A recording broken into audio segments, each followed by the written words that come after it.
All right, we should be live. So, welcome today to another episode of Asset Creators. Today's episode 13. We're going to be chatting about how I made my first 100K online as a solopreneur back in 2024. Now, I haven't been live and done an episode in about 2 weeks now because I was finishing up my cohort launch and then, of course, the first week of actually fulfilling on the cohort.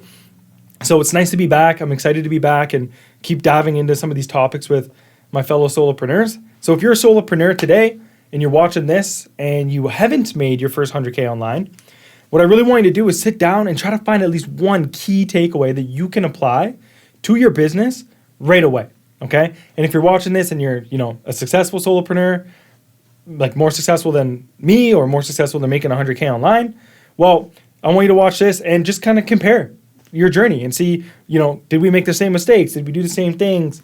It's kind of cool, to be able to do that as well. So there's something in this episode for everybody, but I really wanted to just share the roadmap that I've walked myself and just be able to, share some knowledge that I have and what's worked for me. I'm not saying that this is the end all be all, that this is the only way to get to 100K, your first 100K online, but it worked for me. So what I'm going to do is dive right into it. So I want to start with just the roadmap of what actually happened, how I got here or there in 2024, and sort of all of the steps that took place. So before we even talk about 2024, the year that I hit my first 100K, I want to talk about where I was prior to 2024 because it's going to be important for you to understand. So I started my journey as a copywriter on Upwork in 2022. So believe it or not, yes, I did the dirty, and I went on Upwork begging for clients, pitching. What was the word you used when you had to bid on it? Bid, I guess. Bidding for jobs, sort of just everything the opposite of everything I teach now in terms of positioning and stuff I was doing. But you know what? I needed to make $1 online, and that's what I did. So I started as a copywriter on Upwork. I got my first probably 3 or 4 low-paying jobs there. And then in 2023, I transitioned into ghostwriting. So that was when I joined a ghostwriting cohort from a guy I knew who was holding that down. And he kind of taught me more about the ghostwriting side of things, of writing content, right? Going viral, building a following, all of these types of things. And so I really honed my sort of content skills during that period. And what that ultimately led to was starting a ghostwriting engagement agency full time. And I put in parentheses here, based on demand. So here's what I mean. While I was ghostwriting, I was talking to a lot of people. I was making friends in this space. I was networking a lot. What I noticed with a lot of the bigger creators at that time was they didn't have time to do their own engagements on their content, They felt like their focus needed to be on creating content, building products, whatever, services, offers. So when it came to actually responding to the comments and engaging with other people in their network online, they felt like that was sort of the bottom task for them. And I noticed that there was a demand for this. So I decided to do an engagement agency. So if you don't know what that means, essentially all I was doing was I was ghostwriting their comments for them. So I would go on people in their network and comment as them. I would respond to comments on their own post as them. And I ended up starting this agency with a co-founder of mine. We ended up hiring a couple people to help. But so that's what I did. It was copywriter into ghostwriting, and then I started ghostwriting engagements for people because people were asking for it. It was a real problem. There was already a desire for it. And we're going to go into this a lot today because that's what we want to do. We want to make sure there's a demand or a desire for the thing that we're actually selling. So that's kind of where I was up to 2024. Kind of successful. I mean, to be honest with you, with this, I could only charge $1K a month, and it was like an hour every day for each client, right? So there was only so far you could take that, especially if you're doing it on your own, right? If you're taking on, let's say you have 5 clients, that's 5 hours of commenting. So it was just, I wasn't making a lot, and there was only so far because I was capped. So far I could take it because I was capped by time. And so in early 2024, so that was up to 2024, in early 2024, I started coaching on just content, and here's why. There was a demand for it. And let me explain what I mean. So people started DMing me, asking me for content help. So what they noticed was, my content was performing really well. It was structured in a certain type of way. I was getting a lot of engagement. People were commenting. And so people started to reach out to me and say, hey, how do you do that? Can you help me do that? And so what I did was I said yes.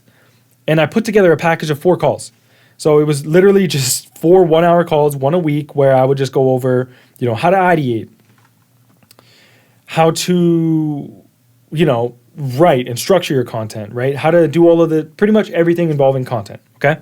And it was just a package of 4 calls.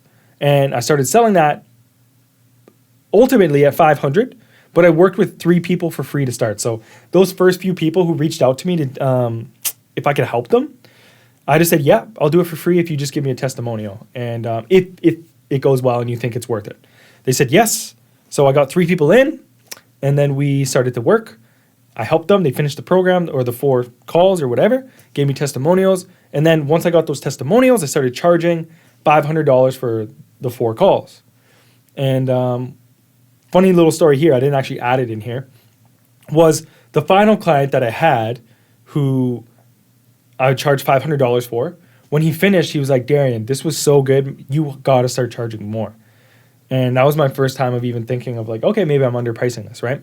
So what I did was I moved it up to 1K after 3 more people at 500. So 3 people free, and then I had 3 people at 500, and then that's when the guy told me, hey, I would pay you way more for this. So then I moved it up to 1K after the 3 people that I just mentioned there. And so then I started selling it for 1K. Now, this is when I started to realize, once again, the demand, okay? I transitioned to helping with lead gen. So what happened was, once clients finished the package of 4, they started to ask me, what was next? How do I get clients with this content? Cool, Darian. I know how to structure it. I know how to ideate it. I know how to write content that performs well. All of these things. How do I go on to make money from this, essentially, is what they're asking me, right? So then I was like, okay, well, I'm going to help you generate leads. So I extended the program to 8 weeks, and then I added a lead gen sort of section to it, okay? So this involved DMing people, a basic funnel. It was a lead funnel, right? Essentially getting people off LinkedIn into your email list and how to create your first lead magnet and stuff like that. So the first 4 calls now, it was an 8-week program. The first 4 calls, how to write, and then the second 4 were how to actually put together like this funnel and get leads and actually, make money, get clients. At this point, I was kind of at a bit of a crossroads. And here's what I mean by that. So I eventually ended up moving away from that engagement agency because during these 2, when people were asking me these things, hey, can you help with content? Can you help me get clients? When people were asking me this stuff, I was still doing the engagement, but I was having income now from 2 separate offers, right? And what it was doing was it was spreading me thin. Now, there's a lot of talk online. Do you get multiple streams of income? Do you stick to one offer and scale it? Like, what do you do, right? Well, for me, from my experience, when I had both these 2 offers that were both selling, but one of them was infinitely more scalable strictly because, I could put together these calls and start recording a course for the program, and I would just get on a call with you every week and we'd go over the course or questions you had or whatever, versus me having to spend an hour every single day doing your comments for you. Like, there's only so much, I only have so much time, okay? So it was cool having 2 incomes, but I wasn't really growing or scaling any of them because I was doing both. So what I did was I let go of most of my clients for the engagements. For obvious reasons I just mentioned about the time and the money. And I did keep 2 because 2 of them were long-term. Like, I had them for over a year. And then I hired someone else to fulfill.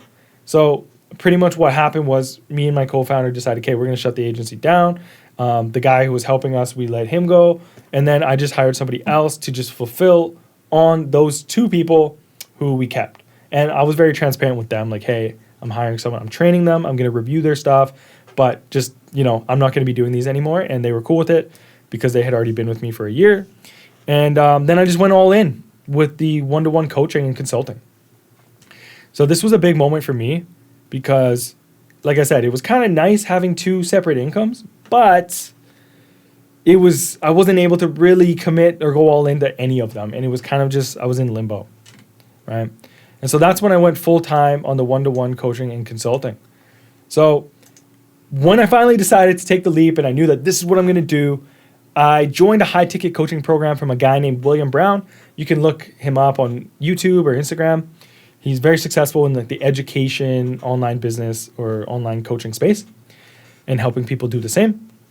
And so yeah, I joined the program, got on a call, and one of the first things he told me, actually the first thing he told me was that my price was too low.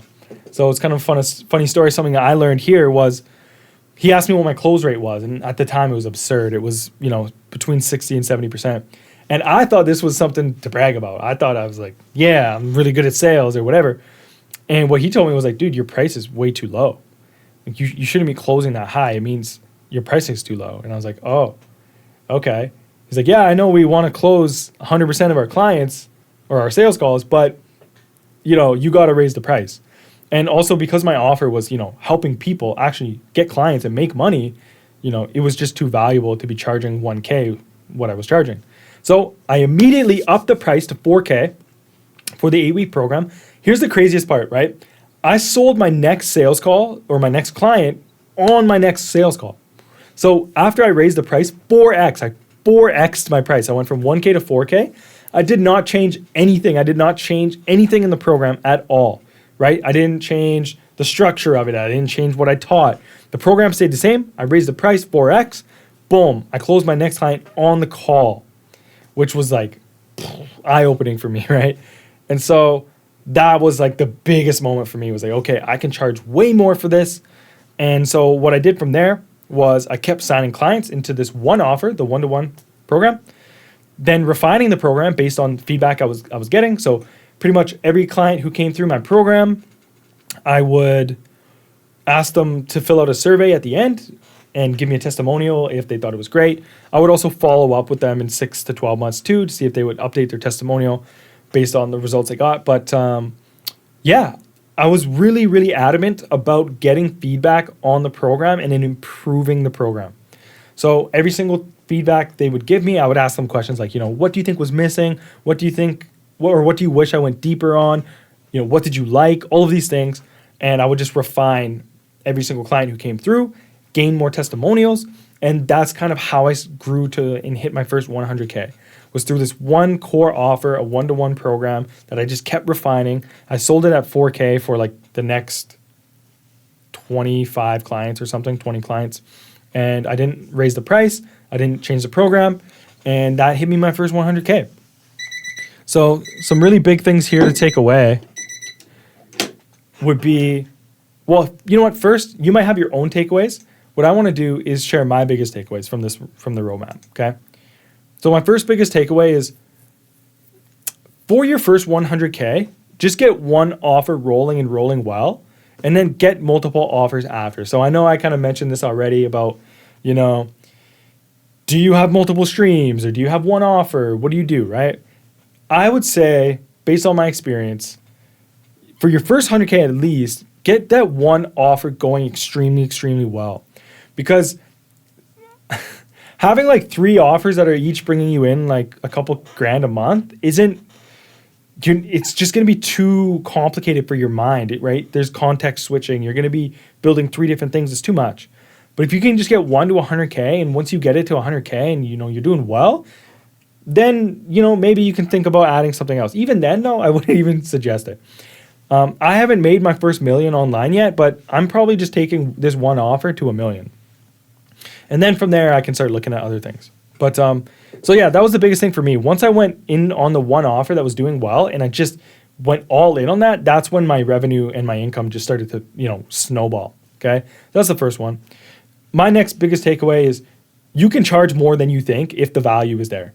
So of course, like I know I keep saying this, but I 4X'd my price from 1K to 4K without changing anything in my deliverables in the program. And the next person on the sales call bought on the call, right?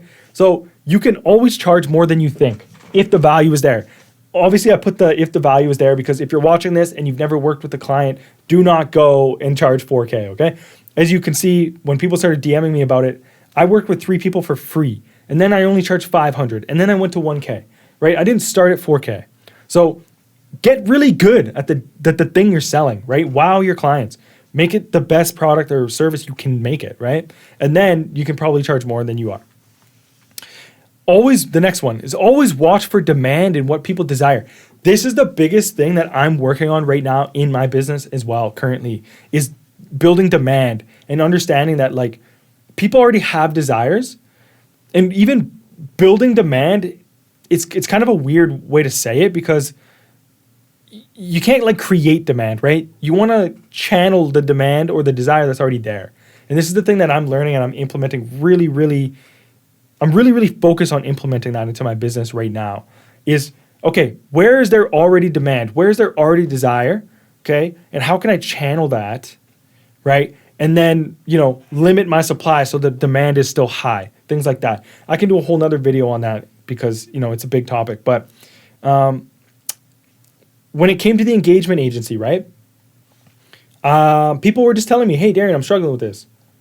And I was like, okay, I can do that for you. I wasn't too proud. I mean, it was like my second year online. I wasn't trying to be like, oh, I'm too good to do comments for you. Like, no, I wanted to make money. I wanted to build the relationship with some of these bigger creators. And, there was demand there. They were telling me. And so I did it. And then when people started DMing me, like, can you help me with content? There was demand there. I didn't create that demand. It was already there, right? I channeled it. And then the third, when I went to the one-to-one and I moved away from the engagement agency, once again, I knew that people wanted the lead gen stuff. So I decided to make it a full program, really, and start just channeling that desire that was already there, right? And so I think that's really important. Arguably the biggest out of all of these is just what are people asking for? Where are people already having desire? And then going there, instead of trying to create the demand and the desire, because then it's just business is going to be way too hard. And then the final one, my biggest takeaway from this year was, invest in yourself and your business, because, I'm not going to sit here and this isn't a William Brown testimonial or anything like that. Okay. There were some good things I got from that program, some things that I wasn't happy about. That's fine. Okay. But what I am going to say is that one thing that he said to me about, hey, you need to raise your price, made me so much more money than I invested into that program, right? And you know what? Me paying for that program and getting that one piece of advice, I got way more, like I said, than I paid. So I was happy with it. And that was my first time realizing how important it is to invest in yourself, into your business, because it's easy when you're not making a lot of money yet to start to see coaching or courses or these things as expenses, right? Like, oh, it's an expense. I have to pay for that. No. It's an investment. It can change your business. It did for me. And so it's really important to just invest in yourself and in your business. I can't stress that enough. So that's it for today. I just really wanted to share that roadmap, my roadmap. Hopefully there was something in here that maybe inspired you, maybe something that you learned, like, damn, I'm not doing that, or oh, I could do that better, hopefully. And other than that, I just really wanted to share that journey because I think it's important for all of us to know that there's a million different ways that you can get to an outcome, okay? There's so many different ways that you can make money online as a solopreneur, right? There's so many different ins and outs. I, once again, am not saying that this is the only way. This is just the way that I did it. I'm hoping you can take something from this. And with that, thank you so much for being here for episode 13. And I will see you next time on episode 14. See you later.